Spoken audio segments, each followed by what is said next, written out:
en general, porque ahora en la provincia se viene el aumento del impuesto inmobiliario rural, entre otros tributos.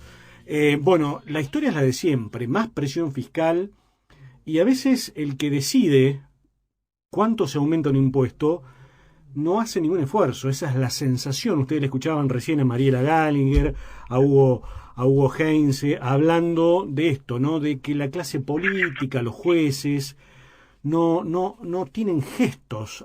Pareciera una decisión de la Cámara de Diputados de la Nación de congelar las dietas por 6 meses. La pregunta es qué va a pasar en mes 7.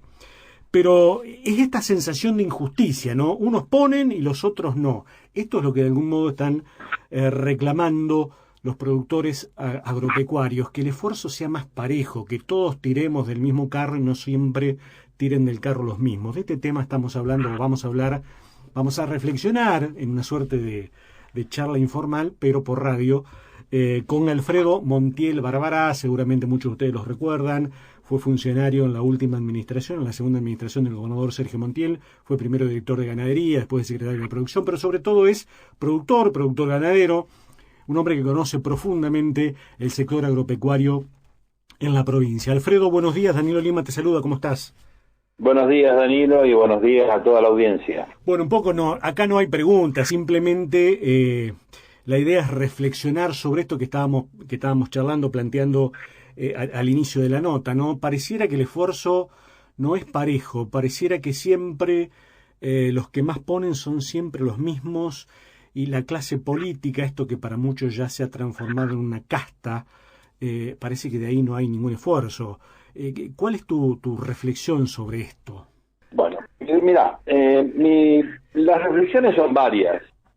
La primera reflexión es que si realmente se quiere ser solidario y se quiere disminuir la pobreza, el camino es el inverso. A ver. Por supuesto, o sea, acá hay una gran cantidad de gente que es la que arriesga capital, la que da fuentes de trabajo, la que paga sueldos, la que produce, la que trae divisas del extranjero, y a esa es la gente que se la presiona. O sea, es como que acá es un pecado tener algún peso invertido, porque mucha gente tiene peso pero las tiene guardadas. Acá el problema es que persiguen a los que tenemos la plata invertida y damos fuentes de trabajo.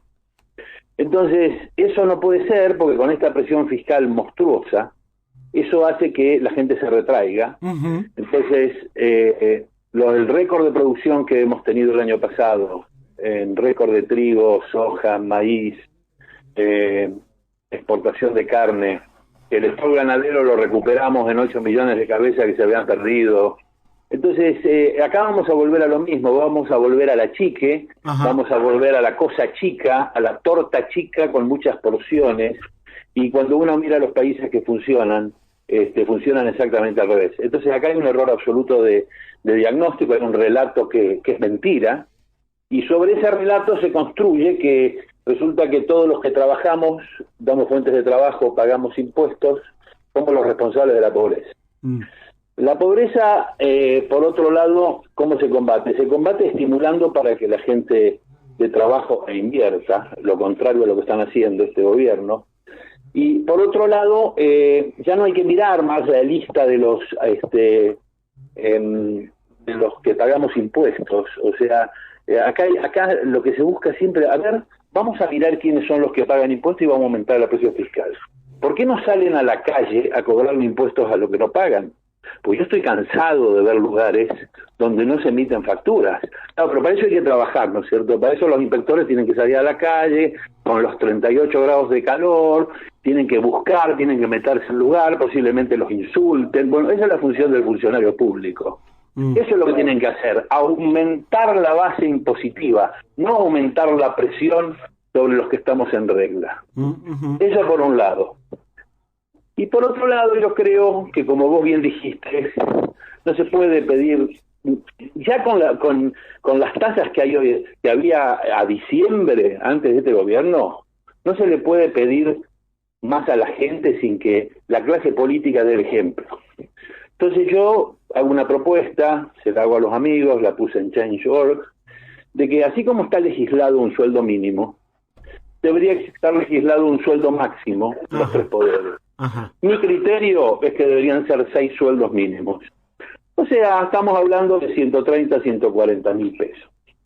Bueno, quien quiera ser diputado, quien quiera ser senador, quien quiera ser funcionario, quien quiera ser gobernador, quien quiera ser intendente y no está dispuesto a cobrar eso, que se venga a la actividad privada, no hay ningún problema, pero nosotros no podemos seguir pagando sueldo a los contribuyentes de 100 y pico, 200 y pico, 300 y pico, hasta de 400 y pico de mil pesos a los 3 poderes.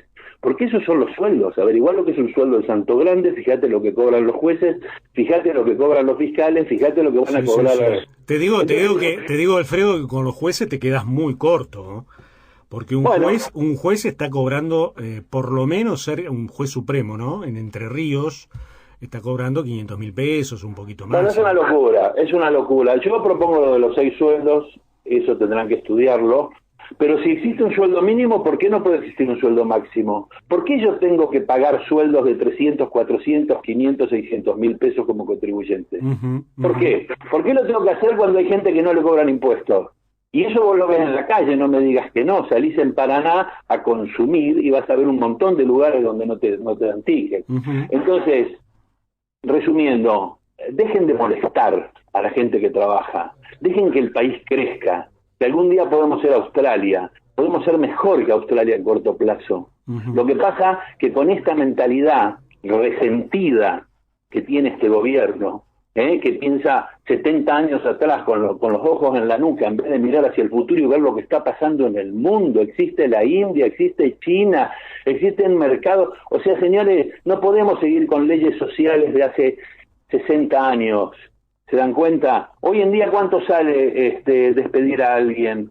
Es una fortuna lo que sale. Entonces nadie quiere invertir. Decimos la doble indemnización. Acá tiene que ser un juego más libre, porque el mundo cambió. El mundo cambió, si no las leyes son para los pocos que trabajan y los impuestos son para los pocos que tenemos una actividad genuina. Alfredo, te voy a hacer una pregunta tratando de interpretar a nuestros oyentes, algunos de los oyentes oficialistas ahora, kirchneristas, peronistas, estarán pensando mientras te escuchan, ¿por qué en el campo, por qué los productores, por qué la gente vinculada al sector agropecuario se queja de este aumento de retenciones, pero no de la reinstauración de retenciones del presidente Macri? No. A ver, vamos por parte. La restauración de las retenciones del presidente Macri fue después de una quita de los impuestos. O sea, ni bien se asumió el gobierno, lo recuerdo perfectamente, a Bullaire y a Macri, se bajaron las retenciones y se hizo un cronograma de baja de retenciones que se cumplió. Se sacó la retención de la carne, se sacó la retención del maíz, Bueno, después la crisis y toda esta cuestión de que gastamos más de lo que tenemos, usamos mucho la tarjeta de crédito y en el gobierno de Macri se siguió usando la tarjeta de crédito, creó la devaluación. Entonces con la devaluación se puso ahí ese fijo por dólar. Pero la intención del gobierno y lo que se hizo, la prueba está, miremos las cosechas. Miremos las cosechas. Miremos las cosechas de la época del kirchnerismo y miremos las cosechas nuestras y miremos la producción nuestra. O sea, no tiene punto de comparación. O sea, se le podrán criticar algunas cosas al gobierno de Macri, seguramente, yo también hay cosas que las objeto, pero la intencionalidad era absolutamente genuina y los resultados están a la vista en las exportaciones, en los mercados que se abrieron, en un montón de cosas. Entonces, no nos vengan con el cuento de que estamos mal por culpa del gobierno de Macri. Estamos mal porque en ese país siempre se ha tomado una política absolutamente demagoga y populista que hace que se gaste más de lo que se tiene y se le haga creer a la gente que los que tienen, además de pagar impuestos, son los responsables de su pobreza. Eso es una mentira absoluta, que hay gente que la podrá comprar, pero es una mentira. Y detrás de todo eso está la corrupción de quedarse con el vuelto, la corrupción de que nadie rinda cuenta, la corrupción de que ahora resulta que son todos limpios, la corrupción de que resulta que ahora a Nisman no lo mataron, Nisman no lo mataron, pobre Nisman, él se suicidó. Entonces, evidentemente, esto da mucha desazón. Nosotros vamos a seguir trabajando, vamos a seguir produciendo y vamos a seguir exportando, pero no vamos a dejar que nos sigan metiendo la mano en el bolsillo. Alfredo, la última consulta. Sos veterinario, sos productor ganadero, sos un especialista en ganadería. Después de estas primeras medidas del gobierno de Alberto Fernández, con retenciones como primer eje de la política hacia el campo, esto es así, con lo que se viene en la provincia, con un aumento del impuesto inmobiliario, que seguramente va a ser por lo menos del nivel de la inflación del año pasado. ¿Cómo pega esto en la producción ganadera? Digo esto porque en los últimos años, bien lo reseñaste muy por arriba, la ganadería recuperó cabezas, recuperó trabajo, recuperó el ánimo del productor agropecuario que estaba muy por el piso, porque veía un horizonte. ¿Qué puede pasar ahora con la producción ganadera concretamente? A ver, yo creo que estas medidas que se han tomado en forma directa afectan mucho más a la agricultura. ¿Por qué? Porque va a haber zonas directas. La provincia de Salta no va a producir más soja. Hay áreas, los que estén lejos de los puertos van a dejar de producir. Entonces, en forma directa se ataca a la agricultura, pero en forma indirecta se ataca a la ganadería. Uh-huh. Que para ser ganadero, los ganaderos somos gente que mira lejos, no mira mañana, mira lejos. Y toda esta situación desincentiva a aquel que venía haciendo alambrados, venía reteniendo, venía comprando instalaciones, venía contratando más empleados. Esa gente, con toda esta perspectiva, dice no, así que la gente se va a achicar porque vos tenés que fomentar el trabajo. Esto se soluciona con producción, con capital y con trabajo. No se soluciona con presión impositiva. ¿Está claro? Y se soluciona con que la clase política de los tres poderes se pongan acordes y se establezca un sueldo máximo, de tal forma que acá vengan funcionarios que tengan vocación de servicio. Y eso es lo que se necesita, gente con vocación de servicio. O sea, Belgrano murió en la pobreza. Alvear perdió su fortuna en las campañas políticas, tenía decenas de miles de hectáreas de campo, miles de cabezas de ganados y de ovejas. Elpidio González no aceptó una renta vitalicia. Y Lía renunció a la jubilación de presidente. Entonces, señores, esa es la gente que hace el país. No gente que quiere entrar a la función pública para salvarse. Entonces, lo que hay que evitar es que el entrar a la función pública te salve de algo. Claro. Entonces, si eso se legisla, será la gente que tiene vocación de servicio, que la hay mucha, porque yo estuve en la función pública y conocí mucha gente con vocación de servicio. Lamentablemente quedas ensuciado por un montón de políticos y un montón de funcionarios que le dan ese concepto a la política. Pero como yo siempre digo, en la política también existe un Mandela, ¿no es cierto? Uh-huh. Existió un Martin Luther King, que son los tipos que cambian el mundo.